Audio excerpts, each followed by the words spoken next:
Obviously, you heard what I had to say. I had a lot to say on this particular subject, but who better to talk to than my next guest? By the way, tonight, 8 p.m. Eastern Standard Time on News Nation, there's a hit show in the world of news and politics. It is called Cuomo. And the host of that show is the one and only Chris Cuomo, who is with me right now. What's up, big time? How are you, man? How's everything? Doing homework for us for tonight. I am out, as comedian Tony Baker would say, I'm in the community. I've been talking to people about what they're worried about, what they want to hear discussed. And I'm just making sure that I'm on point for when we do the town hall tonight, that I'm so happy to have you as a co-host on. Let me ask you this question. It's one thing to have a show, but to have a town hall, we've seen that over the years on many, many occasions. Why did you want to do this particularly the week before the election? I didn't. It was Dusty's idea, my EP. Okay. And it was a great one because it's really going to work more like a telethon. Once I had Stephen A. Smith wanting to be part of this, everybody wanted to be part of it. So now we got all these players and stakeholders from both sides that want to weigh in on the conversation. So my goal tonight is just to motivate conversation. You know, have you and Bill O'Reilly talking about how you see things the same and different. Then we'll start folding people in. Mark Cuban, Ro Khanna, Dana White, you know, all these different players from both sides coming in, same conversation, talking to the audience, you know, talking to people who call in. Just keep it rolling as a conversation because that's what's missing. Everything is silos, everything is bubbles, and we can get past it. And, you know, not just because it's alliterative, but conversation is the cure. Here's a stat that just blew my mind. Okay. 81% of people in the last few weeks in a recent survey by Ipsos, which is a real outlet, 81%, even adjusted for partisan inclinations, say that we're more divided than they can remember. At the same time, 70% of people believe that we all want the same things. How can 81% believe we're more divided than ever and 70% believe in the same survey that we all want the same things? How? Because something's off. And what I think is off is the dialogue and the toxic politics of the two parties.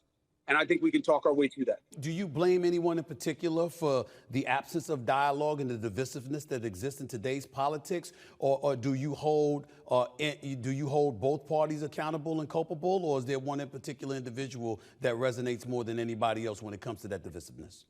I'll tell you who bothers me the most when I think about this. Me, because I have a platform and I make a choice in terms of how I allow the game to be played, how I expose the game, how I don't. And I should have done this. I should have been doing this all along.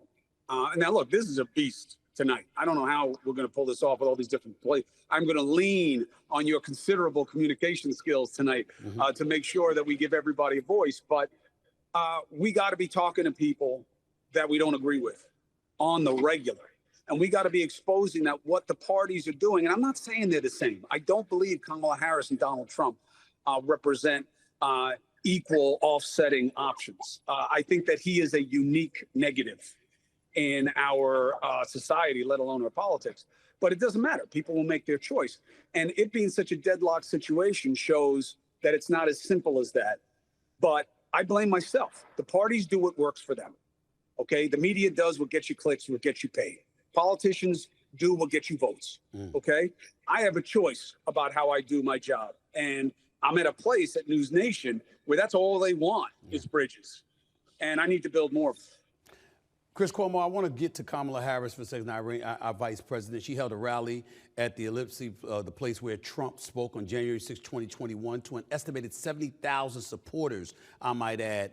This is before the insurrection that stormed the Capitol, of course. Your thoughts on the venue that was chosen last night and her performance? Right venue, wrong message. Now, look, again, you want me to put on my Cuomo hat for a second? If I were talking to my brother and he was running a race? Okay. Right message. Why? Because her best sell proposition is Trump is dangerous.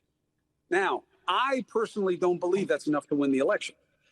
Last night was billed as, I have a to-do list, he has an enemies list. I'm looking to get to work, he wants to get even. Okay, I like that, that's clever. But then she spent the first 15 minutes saying about why the guy's so bad. Where was the message about what you're going to do? Nobody expects details on plans, Stephen A. Everybody knows once you get in there, you got to start negotiating. It's all about what the Congress will allow. Everybody gets that. But you can make the choice of talking about things in terms of the affirmative and what you're going to do and what you're for. She didn't make that choice. Now, again, if you want me to compare her to Trump, yeah, she's still more positive. She's still less of a liar. She's still, better about the realities. But if this is a grievance election, I think it's his to lose.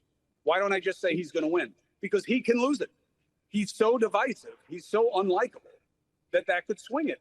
But it being this close, if Nikki Haley was the nominee for the Republicans, I bet you should be up 8 points. So it's close for a reason. I don't think her closing argument was her best argument.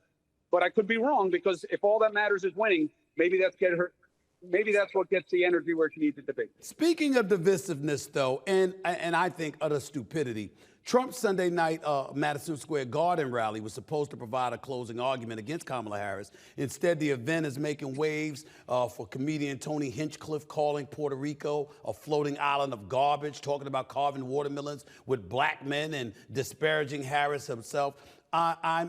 It's hard to put into words how ridiculous, how incendiary, and how divisive that is. Why don't you try for me? Look, they knew what they were getting with Tony Hinchcliffe. This is not new material. I don't think it's fair to say he did this for Trump. This is what he does. I've heard a lot of those jokes before. Whether you think they're funny or they're not, time, place, and manner. Wrong time to have a takedown expert like Tony if you want to unite the country. So Tony Hinchcliffe is what he is, does what he does. Trump made the choice. He said, I don't know him. He always says that. He says that about David Duke. He says it about everybody all the time. If it's bad, he doesn't know him. If it's good, they're his best friend. And he just needs to be honest about what he is, okay? Donald Trump is okay with the message that some are less than, and some are a threat, and some are dangerous. And that's what it was about. Is it a big deal? No bigger deal than Biden calling his supporters garbage. It's all baked in already. People know how we feel about each other. With that being said, how are you going to handle tonight when Bill O'Reilly is coming to the defense of Donald Trump and saying that he's far, far, far more qualified than Kamala Harris? I know that you're the host of the show. You'll be dealing with folks in a town hall setting or what have you. How do you plan on dealing with that, Mr. Chris Cuomo? That's why I got you, Stephen A. Me, I'm not you. That's it. That's it.